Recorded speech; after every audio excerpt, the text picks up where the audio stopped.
저희는 이제 밸브를 넘기는데 문제가 있었던 케이스로 준비를 했습니다. 첫 번째 케이스입니다. 92세 여자 환자였고 니아클레스 3의 디스니아 주소로 내원했습니다. 왜소한 체격의 환자분이셨고 STS 스코어는 24.1이었습니다. 에코상 Vmax는 4.5였고 민 프레셔 그레디언트는 80에 50 정도였습니다. EF는 정상이었고 마일드 AR 있는 환자분이었습니다. 인력 페모랄 아테리 사이즈는 밸브 넣는 데 있어서는 큰 문제는 없어 보였습니다. 다만 그 에오타의 밴딩이 한 2군데 정도 관찰이 된 케이스였고 밸브는 에브롯 프로 26mm를 계획을 했습니다.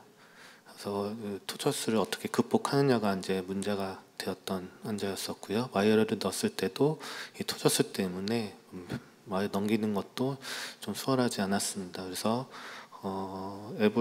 에로 롱시스를 해서 피그테일을 삽입을 했었고 와이어는 엠플레츠 가이드 와이어를 사용을 했습니다. 이외에도 밸브 넘기는 게 좀 쉽지가 않아서 피그테일에 그 런더캐스트를 와이어를 넣고 시행을 했으며 밸브는 넘어갔지만 한번 덜컹하는 느낌이 들었었습니다. 이후 밸브는 임플란테이션은 잘 시행을 했었고요. 밸브 임플란테이션 이후에 AR이 좀 보이고 잘 펴지지 않는 것 같아서 추가적으로 변론하고서 시술을 마쳤습니다. 하지만 아까 덜컹했던 데에서 다이섹션이 관찰이 됐었고 그나마 다행인 거는 그 앱도미널 에오타는 인택했습니다. CT를 촬영을 했었고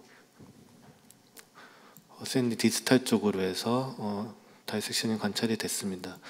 일단은 6개월 후에 팔로업 시트를 촬영을 했는데 그래도 좀 변화 없고 그래서 이제 현재는 추적 관찰 중입니다. 두 번째 케이스입니다. 94세 여자분이고 니아클레스 4의 디스니아로 응급실로 급하게 내원하신 분이었습니다. 마찬가지로 왜소한 환자분이셨고 STS 스코어는 23% 정도 됐습니다. 환자가 언스테이블한 상태였었고 바로 응급실 하고서 입원 후에 한 3일 정도 있다 바로 타비를 시행했던 환자분이었습니다. 포터블 에코에서는 Vmax 4.1이었고 민 그레디언트는 42 정도였습니다. 시비어 MR이 동반된 환자였지만 EF는 보존되어 있었습니다. 일리어 페모랄 사이즈를 보면 한 5에서 7mm 정도로 해서 시술은 하는 데는 문제가 없겠지만 마찬가지로 토처스한 에오타가 문제였습니다. 디바이스는 에볼루 프로 26mm를 계획을 했었고 이 토처스한 것이 잘 관찰이 됩니다. 일단은 피그테일 넣고 이제 준비 과정에서는 큰 문제는 없었습니다. 일단 벌룬을 18mm로 시행을 한 이후에 디바이스를 진입시키는데 이 받쳐주지 않으니까 토처스 때문에 잘 넘어가지가 않았습니다. 넘어가지 않았었고 그래서 피그테일에다 런더캐스트를 해서 백업을 좀 강화시킨 다음에 넘기려고 했지만 그거마저도 잘 되지가 않았고 이런 좀 왔다 갔다 하는 과정에서 이 와이어가 빠지는 일도 생겼습니다. 그래서 와이어를 이제 사파리에서 런더캐스트로 바꿨고 그 이후에는 그래도 이제 넘어가서 밸브 하나는 좀 아깝게 버리긴 했지만 그래도 시술은 잘 마칠 수가 있었습니다.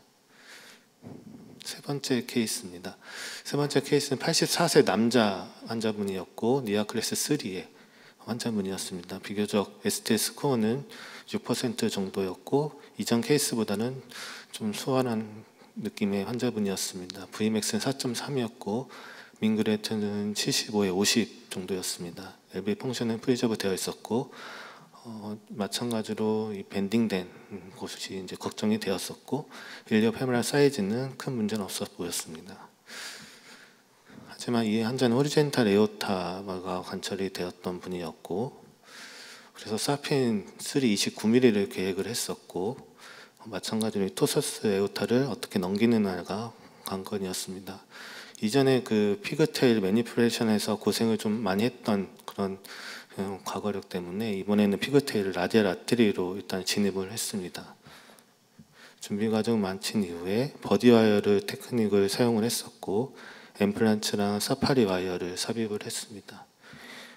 그것도 좀 불안한 느낌이어서 벌룬을 23mm 한 이후에 사파리로 다 바꾸고 나서 디바이스를 넘겼고 이후에는 별 문제 없이 시술을 마칠 수가 있었습니다. 네 번째 케이스입니다. 가장 최근에 했던 케이스고요. 86세 여자 환자분이셨고 니아클래스 2의 환자분이었습니다. 역시 마찬가지로 왜소한 체격의 환자분이었고 STS 스코어는 9% 정도였습니다. 코로나인 디지즈는 있었던 분이지만 일단 타비를 우선으로 진행하기로 했습니다. 에코에서는 Vmax 4.0이었고 민 그레디언트는 64에 40 정도였습니다. 참고로 엘브리 펑션은 프리저브 되어 있었고 마일드 AR이 관찰된 분이었습니다. 요청에 토처스한 에오타 관찰되고 일리어 페모랄 사이즈는 괜찮았습니다.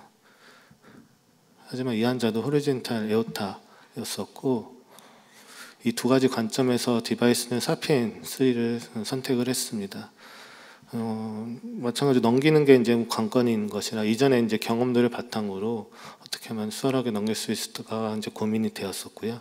피겨테일을 이제 10프렌치를 사용했습니다. 10프렌치 롱시스를 사용해서 이거 좀 펴지면은 좀 백업을 이제 수월하게 할 수 있겠다 생각을 했었고요. 그거마저도 좀 불안한 느낌이어서 그 피그텔에다가 런더캐스트 와이어를 넣었습니다. 좀 펴지는 것처럼 보이지만 이것도 좀 불안한 느낌이어서 다일레이터까지 삽입을 했습니다. 비교해 보면 점점 더 펴지는 양상으로 확인할 수가 있고요. 이렇게 한 이후에는 이제 번론을 하고서 밸브 넘기는 데는 문제 없이 수월하게 했습니다. 그래서 뒷분리하고 시술을 잘 문제 없이 잘 마쳤습니다. 이전 그 케이스를 찾아보면 마찬가지 버디 와이어를 이제 대부분 사용을 했었고 디바이스 자체를 18프렌치 65 롱시스를 사용하는 케이스들이 있었습니다. 이 케이스는 26mm 에볼루트 FX를 이제 롱시스에 넣어서 장착을 했었고 사피엔 23mm도 마찬가지로 롱시스를 사용해서 백업을 잘 받은 이에 잘 넘겨서 시술한 케이스들이 있었습니다. 65cm 이제 롱시스인데요. 저는 이제 보통은 이제 18프렌치를 앞선 케이스에서 사용했지만 그렇게 권장되지는 않는 것으로 되어 있고 최소 20에서 22, 24까지 프렌치를 사용하는 것이 안전한다고는 되어 있습니다. 따라서 토처스 에어타는 탑입하는 데 있어서 매우 중요한 요소이고 적절한 와이어랑 시스를 사용하는 것이 도움이 되겠고 이것들을 종합해서 이제 서로 보완해서 사용하면 수월하게 탑의를 할 수 있는 케이스들이었습니다. 경청해 주셔서 감사합니다. 네, 성서우 교수님 감사합니다. 또 패널 선생님 질문 부탁드립니다. 그 토토스 할 때 거기 토토스한 부위에 석회화가 동반되어 있냐 아니냐 그게 제일 중요한 거거든요. 석회화가 동반되지 않으면 뭐 지금처럼 버디와이어 이렇게 넣어서 하면은 뭐 대부분 다 해결되니까. 근데 이제 토토스한 부위에 석회화가 있으면 이제 그때는 진짜 이제 골치인데 아까 한정규 교수님 보여준 그 손으로 미는 테크닉 그거 굉장히 괜찮은 것 같아요. 그거랑 그 전에 박학호 선생님이 알려줬는데 뭐 희소 의료기기인가 거기다 신청하면은 그 아치 바로 위까지 가는 농치스를 이렇게 저희가 이렇게 구매해서 바로 쓸 수 있거든요. 그래서 그런 걸 쓰면은 대부분은 뭐 훨씬 더 쉽게 해소될 수 있을 것 같습니다. 제가 질문인데 첫 번째 케이스 같은 경우에 태발을 했으면 좋았을 것 같은데 왜 태발을 안 하셨을까요? 저기 뭐야 아치 다이섹션이 일단은 좀 팔로업 해보자 해서 그래서 팔로업을 한 번 팔로업한 상태고요. 그래도 사이즈가 크게 늘어나지 않아서 일단은 약물치료하면서 보고 있습니다. 디지털 타입이라 가지고 아마 메디컬 트리트먼트를 하려고 했던 모양이죠.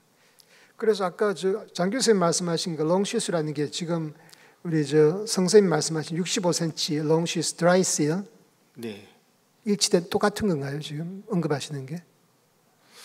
또 다른 게 있나요? 제가 그때 경험했던 거는 아마 제조사가 쿡이었던 것 같고요. 90cm까지 18프렌치, 20프렌치까지 나오는 걸로 알고 있고 제가 그걸 사용했던 이유는 이제 코악테이션 아울타 그 마운티드된 스텐트가 마운티드된 그라프트 스텐을 딜리버리하기 위해서 이제 쉬스 오프하면서 넣어야 되는 그런 기구라서 그런 빅 다이아메타 시스가 필요해서 이제 했었는데 희소 의료기기 들어가서 이제 어떤 이유 때문에 쓴다 환자 진단명 해가지고 신청을 하면 그건 가격도 쌉니다. 6만 얼마고요. 뭐 생각보다는 꽤 제가 드라이실은 써보진 않았지만 생각보다 쓸만했던 시스 같습니다. 그래서 이제 external compression 해가지고 tortuous aorta를 조금 correction할 수 있는 레인지가 그 갈비뼈 밑에 abdominal aorta부터 일리아c artery까지 봐가지고 아주 tortuous, 여러분 그 CT 볼 때 쭉 돌려서 보지 않습니까? 그러면 이게 tortuosity가 보통 right anterior 쪽으로 푹 나와 있는데 그걸 보면서 어떻게 눌러야 될지를 대강 생각하시면 되고 일리아c artery도 이게 tortuosity 방향이 있거든요. 그래서 아마 CT 볼 때 대강 감을 잡고 external compression 해가지고 straighten up 시키면 도움이 되는데 아까 성쌤 그 아까 한 서너 번 케이스 보면은 이 버디 와이어도 넣고 그다음에 카테터도 넣고 또 카테터도 좀 불안해가지고 다일레이트까지 넣고 해가지고 실제로 타비는 아주 빠르게 쉽게 한 그런 아주 사전 준비 그런 정신은 상당히 높이 살만하지 않을까라고 생각합니다. 그 토투스 에오타가 아까 그 칼시피케이션도 위험한데요. 그 생각보다 토투스한 경우 중에 이게 정말 쉽겠지 하고 들어갔는데 파이브로 시큰 에오타가 있거든요.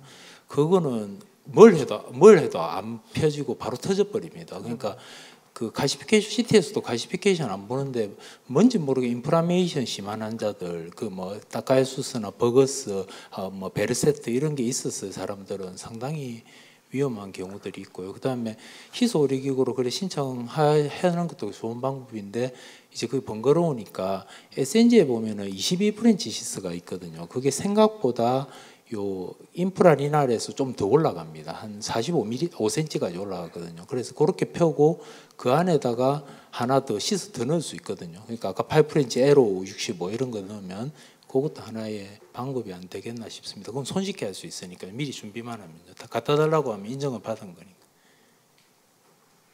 근데 그 에볼록 같은 경우에는 이렇게 앵그 밑에서 힘을 못 받으면 아치를 못 넘잖아요. 근데 그때 무리하게 밀면은 분명히 거기 아치 다이섹션이 상당히 리스크가 높거나 혹은 거기에 칼시피케이션이 있으면은 툭툭툭 떨어져서 그 스트로크 올 가능성이 굉장히 높거든요. 그래서 저는 몇 번 밀어가지고 이거 좀 약간 불안하다 싶으면 항상 스네어를 하고 하는데 스네어가 여러 경험을 많이 몇 번 하면은 굉장히 편합니다. 그래서 오히려 더 그 논다키스터 뭐 넣는 것보다 더 편해서 저는 그걸 추천드리고 싶습니다. 근데 그 성생 그 첫 번째 케이스 그지? 뭐 그냥 좀 걸리다 그냥 쑥 하니까 푹 들어가네, 투다가 툭 들어가네. 어렵지 않은데 결국 그게 다이섹션 이어지는. 근데 그런 게 우리가 그 뭐랄까 항상 호스타일 아치 같은 경우 우리가 에블로트 시스템 많이 쓰는데 흔하지는 않지만 드물게 보는 그리고 뭐 괜찮다 싶은데 툭 들어갔는데 그게 다이섹션 되는 그런 경우가 있기 때문에 그건 unexpectable 하죠. unexpectable 하기 때문에 하여튼 파이널 엔듀어 할 때 아치도 한번 잘 살펴보는 그런 버릇을 들여야 된다고 생각하고 파이널 엔듀어 할 때 만약에 리키지가 이슈가 안 된다 그러면 에이펙스는 좀 자르고 오히려 아치 쪽으로 이미지 그 튜브를 세팅해 가지고 같이 보는 그런 버릇을 들여야 되지 않을까라고 생각합니다. 네, 충분히 디스커션 된 것 같으세요?